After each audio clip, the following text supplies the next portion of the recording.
المحكمة العليا تعلن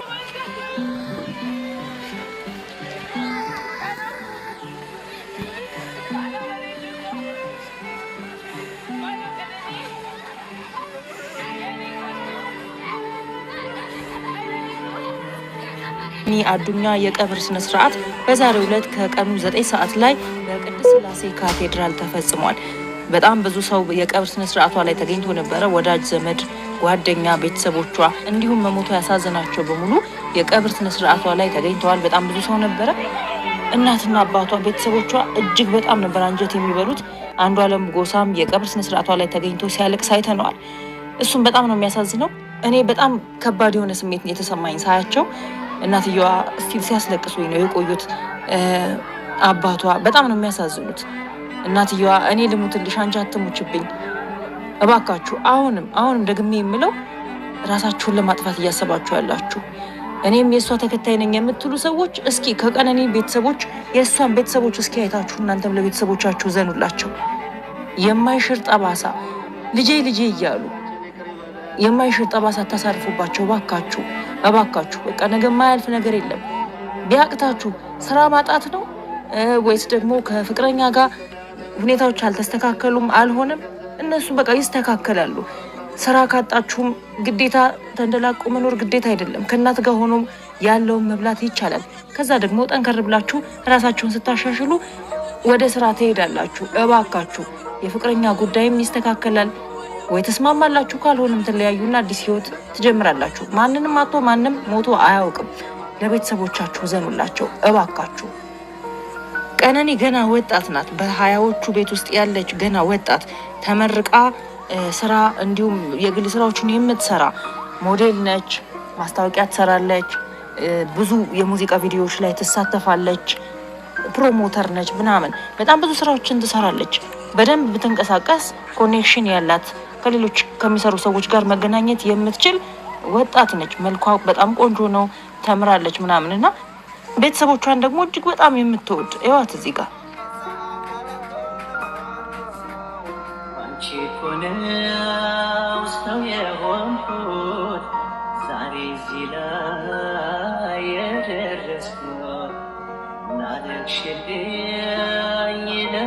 እንግዲህ እንዲህ የምትላቸውን እናት ጥላ ለመሄድ ለምን እንዳስጨነቃት አላውቅም።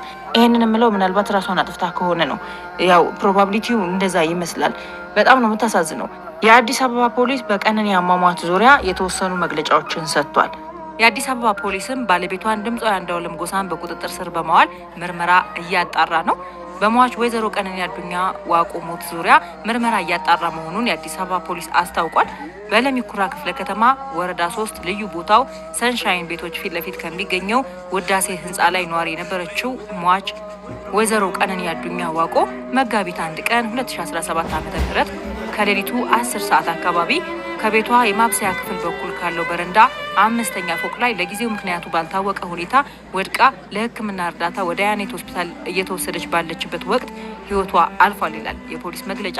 የአዲስ አበባ ፖሊስ መረጃው ከደረሰው በኋላ የምርመራ ቡድን በማዋቀርና ቦታው ድረስ በመሄድ የቴክኒክና የታክቲክ መረጃዎችን ያሰባሰበ ሲሆን የሟችንም አስከሬን ወደ ዳግማዊ ሚኒሊክ ሆስፒታል ለተጨማሪ ምርመራ እንዲሄድ አድርጓል።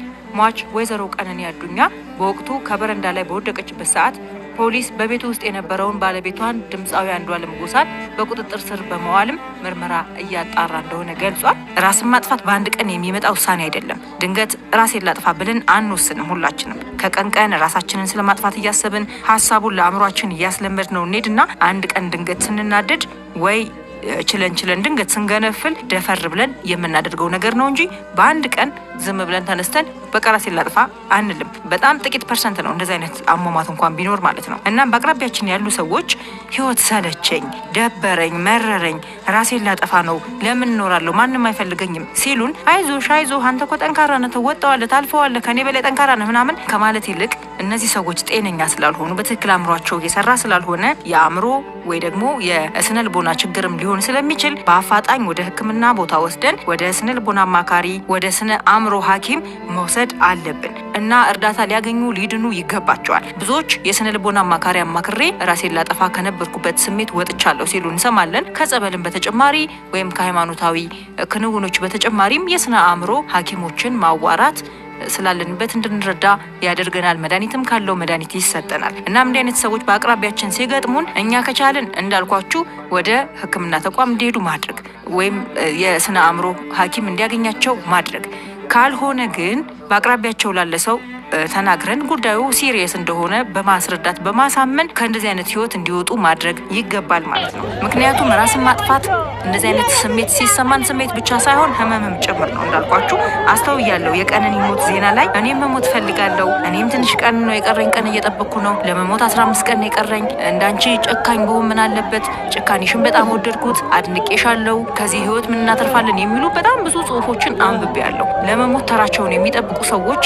የጻፏቸው መልክቶችን አንብቤያለሁና እስኪ ልያቸው ያልኩኝ ወደ ፕሮፋይላቸው ገብቼ ወደ አካውንታቸው ገብቼ ሳያቸው እኔም የኦርቶዶክስ እምነት ተከታይ ነኝ፣ ግን ብዙዎቹ የኦርቶዶክስ ተከታይ የሆኑ ነጠላ አድርገው በዝማሬ ራሳቸውን እያጽናኑ ጥቅሶችን የሚፖስቱ ስብከቶች ላይ ቆርጠው የሚፖስቱ ሰዎች ናቸው። ሲጨንቃቸው እንደዛ እያደረጉ ይሆናልና አንዳንዴ እነዚህን ሰዎች እሷ እኮ ሃይማኖተኛ ናት፣ ምንም አትሆንም፣ ምንም አታደርግም ብለን አንያቸው። ከጎናቸው ሆነን የሚሰማቸውን ማዳመጥ እኮ ውስጣችን ያለው ነገር እኮ ሲወጣ ራሱ ይቀላልና ቁጭ ብለን አዳማጭ እንሁን። አዳማጭ መሆን እንኳን ባንችል የሚያዳምጣቸው ሰው ጋር እንውሰዳቸው። ከዛም ቀለል ይልላቸዋል። ነገ ሌላ ቀን እንደሆነ ሌላ የሚፈልጋቸው እዚህ ባይፈለጉ እንኳን ሌላ የሚፈልጋቸው ሰው እንዳለ እንዲረዱ ራሳቸውን እንዲያገኙ ያደርጋቸዋል ማለት ነው። የስነ አእምሮ ወይም የስነ ልቦና ሐኪሙ ማለት ነው። መድኃኒት ካስፈለጋቸው መድኃኒት ሰጥቷቸው ወደ አእምሯቸው ወደ ትክክለኛ አእምሯቸው እንዲመለሱ ይረዳቸዋል። ሲነግሩን የዛን ቀን አስበውታል ማለት አይደለም። ራሳቸውን ለማሳመን ራሱ በጣም ብዙ ጊዜ ይፈጅባቸዋል።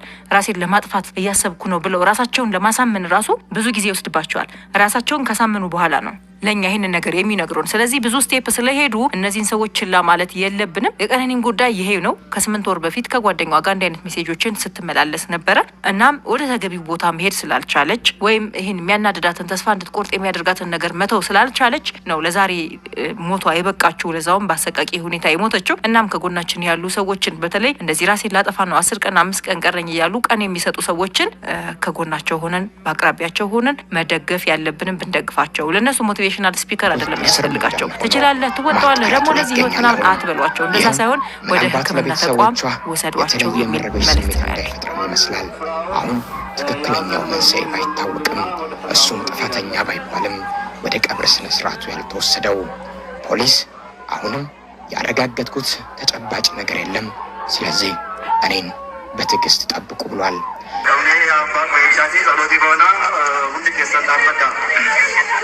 Fakinya samira tanjiratu makanke agalaketo ojumanke aluko jalatike samira takre akasuma nafarattatau kanduga widekenya ranukkendi yakkakenya nodisi nuskande yakkani makubani ibno korumsante nungalche amar እናትና አባቷ ሀዘናቸውን መቋቋም አቅቷቸው ታይተዋል። የ25 ዓመት ልጃቸው ድንገት ባላሰቡት ሁኔታ ከሌሊቱ 10 ሰዓት ከ5ኛ ፎቅ ላይ ወድቃ መሞቷን መርዶ ሲሰሙ መሬት ተሰንጥቃ ልትውጣቸው ደርሰው ነበር። አልቀሱ አልወጣላቸውም።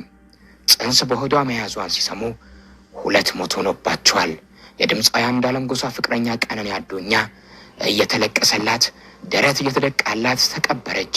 ይሁን የእሷ መጨረሻ የ25 ዓመቷ መልከ መልካም ሳቄታ ሞዴል ጉድጓድ ውስጥ ተከታ አፈር በላይዋ ላይ ተጫነ።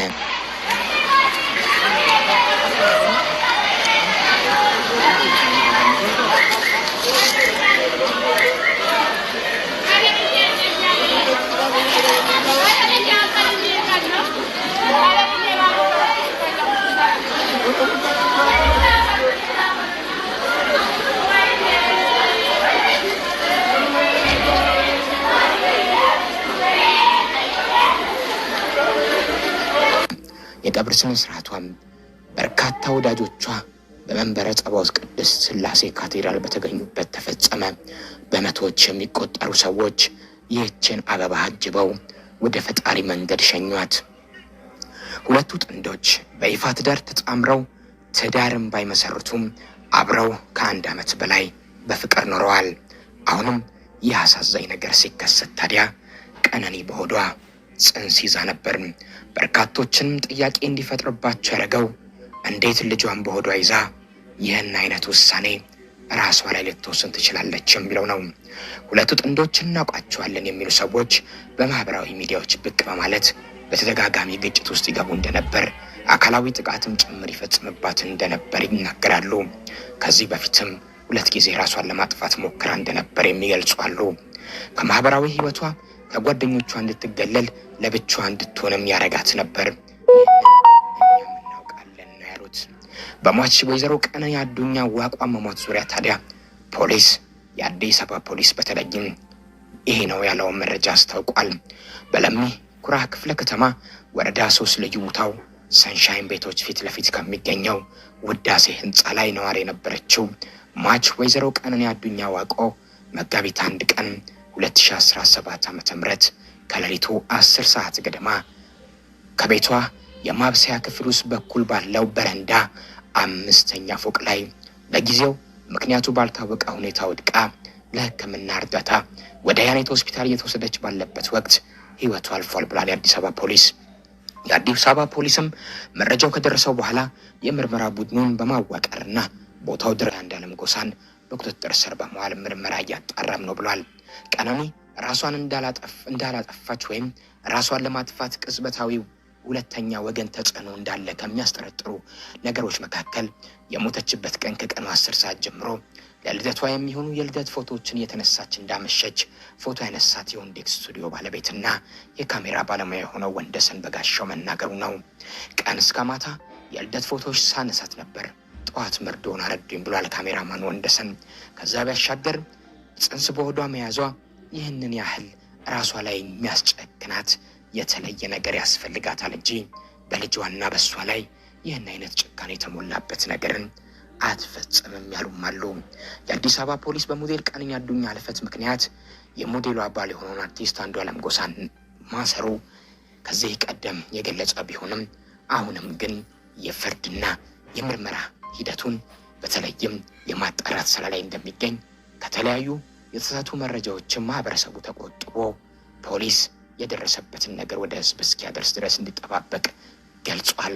ነገር ግን በርካታ ከዚህ ቀደም የተደረጉ የወንጀል ድርጊቶች፣ የሰዎች አሟሟቶች በይፋ ሲወጡ አለመመልከት አሁንም የቀነኒን ትክክለኛ የሞት መንስኤ እንዳናውቅ ያደርገናል ብለው ስጋት ውስጥ የገቡ በርካቶች ናቸው።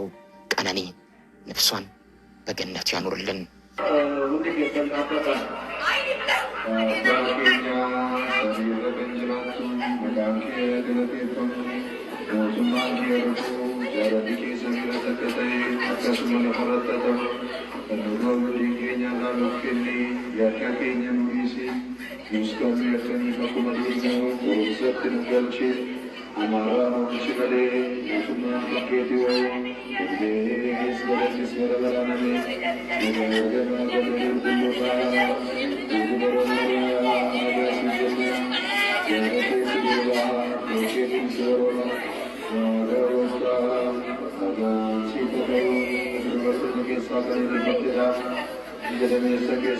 Jadi